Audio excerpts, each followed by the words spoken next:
It is Graham here, living the dream in 2022 in a very wet lake house on Lake 27 near Gaylord in northern Michigan. Yeah, I know, I think the people could have named the lake something a little bit better than Lake 27. But here we are anyway. As you can see, it is still frozen solid during the first week of April here in 2022. Today, we're going to head up to Traverse City. I think that's what was mentioned. Not sure what is there, but that's where we're going to go on this wet, rainy, cold day in Michigan in April 2022. Let's go.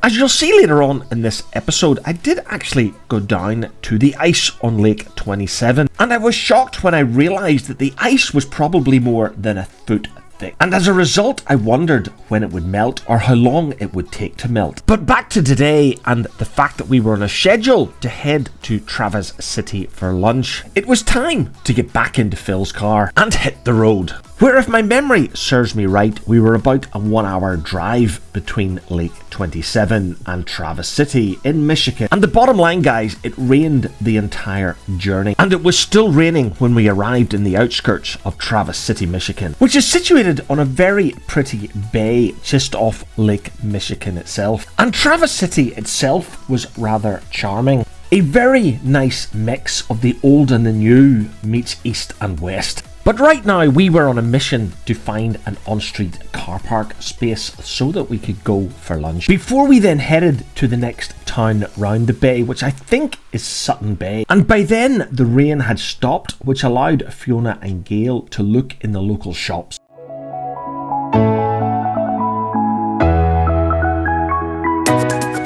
And yes, guys, that included a shop that sold nothing else but garden ornaments. Or is it garden art? I'm not too sure, because only in America.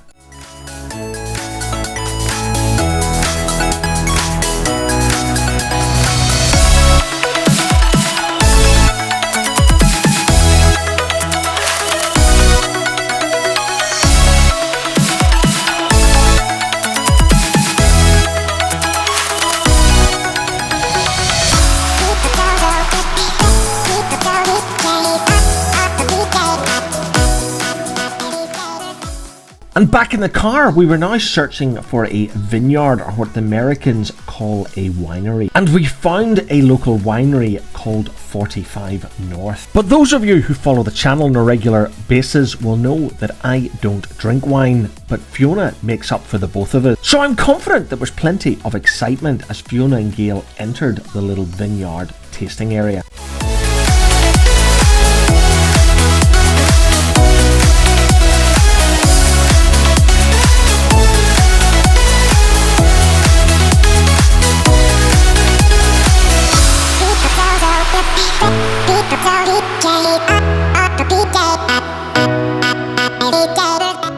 But unfortunately, my GoPro was playing at being a GoPro, and the settings had got messed up, and that was all that I had to show from our trip to the winery at 45 North, which of course is very aptly named because this part of Michigan sits on the 45th parallel. But it still left us confused about why Lake 27 was called Lake 27, because we couldn't find Lake 26 or Lake 28. Anyway, putting the big question about Lake 27 aside for a while, we were now down to the beach, a beach of course on Lake Michigan in April, proving my theory once again that Michigan is a very, very cold place in April.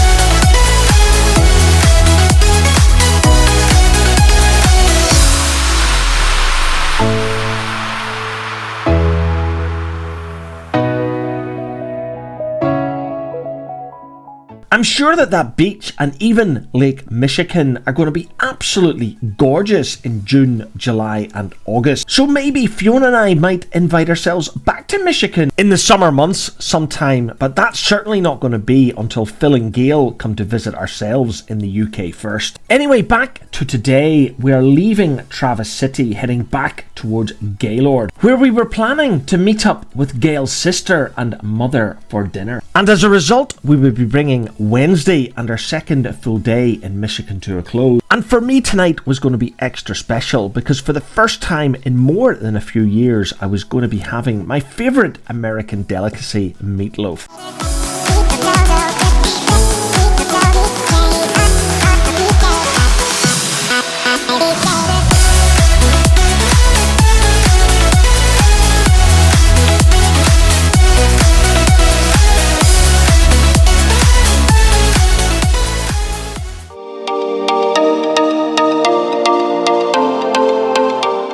As you can see behind me, the lake is still frozen solid. That's something you don't see every day back in the United Kingdom. I think it is absolutely gorgeous and something very unique to us British.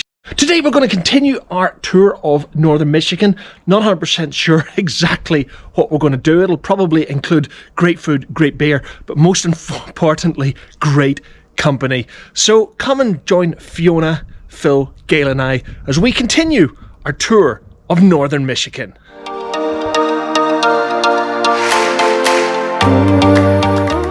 Leaving Lake 27 behind us, we're off to Petoskey, Michigan today. And yes, guys, before you ask, the weather hasn't really improved at all. It's still very, very cold in northern Michigan. However, Petoskey is famous for Petoskey stone, which you can buy in the shops as small pieces of very expensive jewellery. Anyway, we're all far too miserable to part with cash for Petoskey stone, so bear with us in this video as we go on the hunt for this little stone on one of Petoskey's beaches later on in this video. But before we head over to Petoskey, we're going to take a look at Charlevoix, Michigan first, which is another gorgeous little tourist town made famous locally for its mushroom-shaped houses. And I'm sure this gorgeous little town would look much nicer in June, July or August.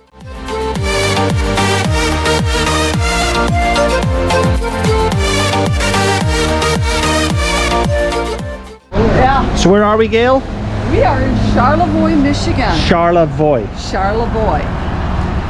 I believe the French named it. Remember, I did tell you in the last video that we would come across lots more French influence during our two-step two-state adventure. Anyway, suffering more GoPro mishaps, I'm going to jump straight to Petoskey and our visit to the beach in search of Petoskey stone.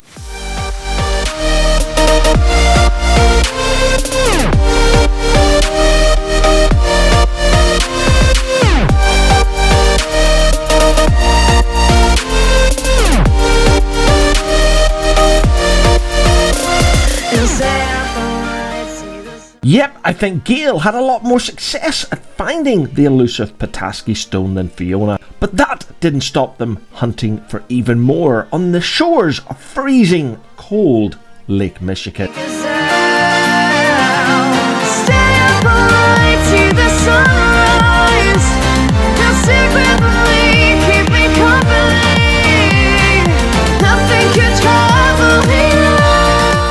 And that's it, guys, with a car bootload of stones, or should I say a trunk full of stones since we're in the USA. We're heading back to Phil's car and then the lake house on Lake 27 in Gaylord, where we will be enjoying pizza and each other's company at the lake house on our last night in northern Michigan. So we're going to finish this episode with a couple of photographs that we took throughout the day, followed by the sunset at Lake 27. Let's go.